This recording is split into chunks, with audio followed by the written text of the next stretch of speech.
Sir, Trinamool काँग्रेसचे 20 खासदार आहेत ते फुटलेले आहेत आणि त्यानंतर ते अपात्र होऊ नये यासाठी एक नॅशनल सिटीजन पक्षामध्ये विलीन झालेले आहेत. मात्र ज्यावेळेस राष्ट्रवादी असेल या शिवसेना फुटले, मात्र त्यावेळेस आमदार खासदार कुठल्याही पक्षामध्ये विलीन न झालेले पाहायला मिळाले, ते तसेच राहिलेले पाहायला मिळाले. कसं बघताय सगळ्या प्रकारात?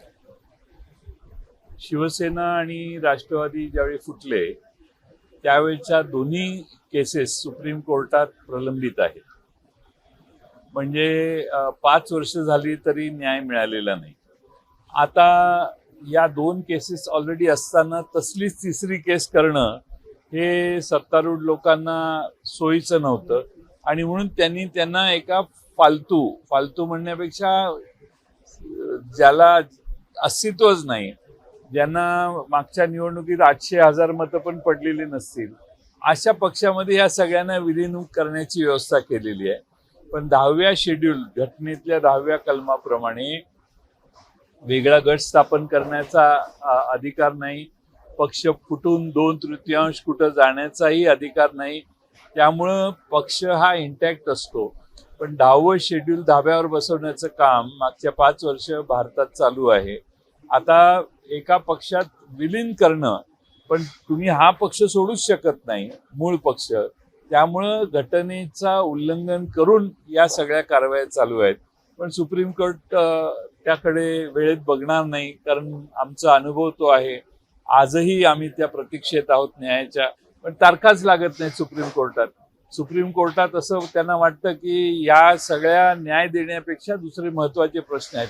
पण भारतातल्या लोकशाहीच्या मुळावरच काही गोष्टी येत आहेत. 10th शेड्यूलमध्ये पक्षांतर बंदीचा साठी जो 10th शेड्यूल आलं, त्या सगळ्याची पायमल्ली उघडपणाने देशात व्हायला लागलेली आहे. हे टाळण्यासाठी खरं तर असं विलीन केलं असं म्हणायचं मग हेच कुठेतरी टाळायचं होतं आणि त्यासाठीच अशा पद्धतीने विलीन केलं. विलिनीकरणाचा 10th शेड्यूलमध्ये तुम्ही सगळा पक्ष विलीन झाला असता तर ठीक आहे, पण मागं काही लोक राहिली ना. 2 पूर्ण पक्ष विलीन होणं हा भाग वेगळा, पण 28 पैकी 20 खासदार विलीन होणं किंवा 80 पैकी 60 आमदार विलीन होणं हे अलाउड नाहीये घटनेप्रमाणे. हे उघड घटनेची पायमल्ली आहे. घटना धाब्यावर बसून राज्य ताब्यात घेण्याचा जो उद्योग चालू आहे तो आता पश्चिम बंगाल पर्यंत पोहोचलेला आहे.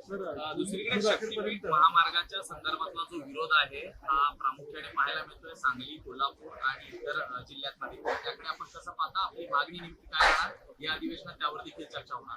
वर्ध्यापासून शक्तीपीठ महामार्ग पाथरा देवी गोवा इथपर्यंत येतोय.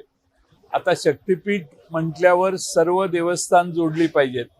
नेमकं महाराष्ट्रातलं, दक्षिण भारतातलं सर्वात प्रमुख जे शक्तीपीठ आहे विठ्ठलाचं पंढरपूर, त्या पंढरपूरच्या जवळ हा मार्ग जात नाही. 24 किलोमीटर लांब. आधी जवळ तरी जायचा, आता सरकारने आपली दिशा बदलली आणि 24 किलोमीटर लांब नेलंय.